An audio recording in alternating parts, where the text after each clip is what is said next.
Alors, bienvenue dans cette vidéo où nous allons voir comment déclarer son chiffre d'affaires. Donc, ça peut être fait de manière mensuelle ou trimestrielle selon ce que vous avez choisi, pardon, à l'ouverture du statut.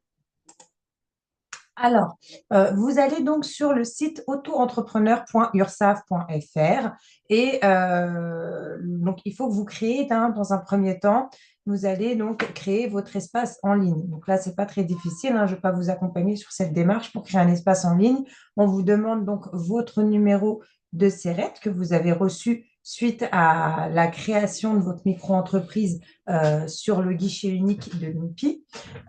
Et puis, vous allez entrer donc vos informations personnelles, hein, donc adresse email, mot de passe, il faudra votre numéro de sécurité sociale, etc. Une fois que vous aurez créé votre compte sur autoentrepreneur.ursaf.fr, donc vous allez sur se connecter.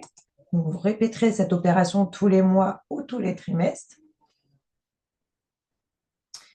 Et puis, donc là, j'ai déjà un compte, donc courrier ou numéro de sécurité sociale, et puis le mot de passe. Donc, on va compléter ces informations.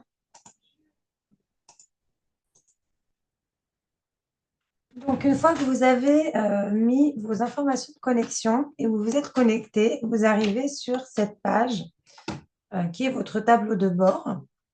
On a déjà pu voir sur différents aspects de la formation, ou alors que vous allez voir dans la suite de la formation selon dans quel ordre vous la suivez.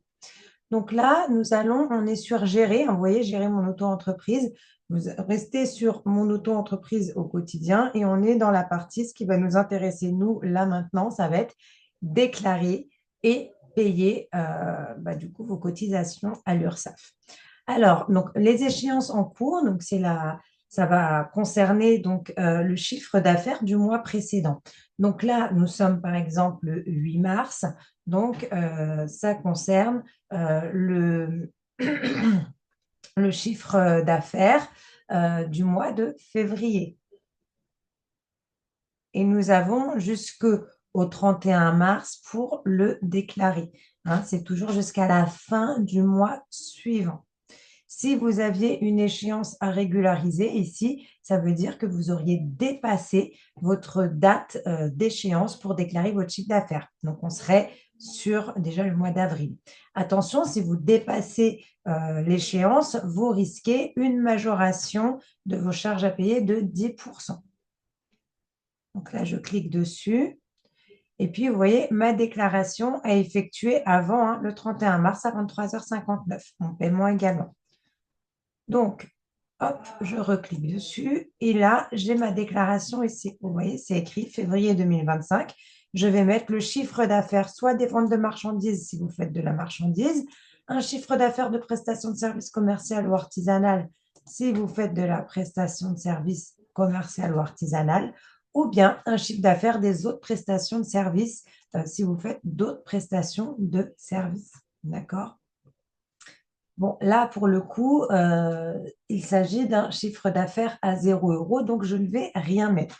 Mais juste pour vous faire un test, pour que vous puissiez voir une simulation. Hein. Si j'avais mis 500 € ici et que je tape sur suivant, c'est pour que vous puissiez voir le détail des prestations, non, excusez-moi, des cotisations sociales. Donc là, vous aurez eu prestations de services en BNC, puisque je les ai mis en autre prestation de services, pas artisanale ou commerciale, sinon ça aurait été BIC, bénéfices industriels et commerciaux. Là, c'est bénéfices non commerciaux. Vous voyez, c'est taxé à 24,60%. Donc, j'aurais eu 123. J'aurais eu la formation professionnelle, hein, qui est une cotisation obligatoire à 0,20%, donc 1 euro et ça m'aurait fait un total de charges à 124 €. OK, là, ce n'est pas le cas, donc je mets bien 0 €.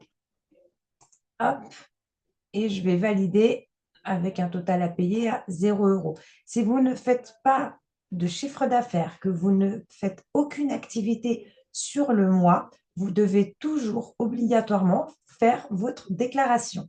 Même si c'est 0 €, il faut la faire. Êtes-vous certain de vouloir valider? Oui. La déclaration a bien été enregistrée.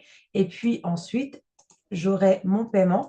Là, pour le coup, il ne me propose pas le paiement parce que je suis à 0 €. Mais sinon, au niveau du paiement, vous enregistrez votre compte bancaire hein, avec votre RIB pour pouvoir payer, enfin faire votre mandat pour pouvoir payer.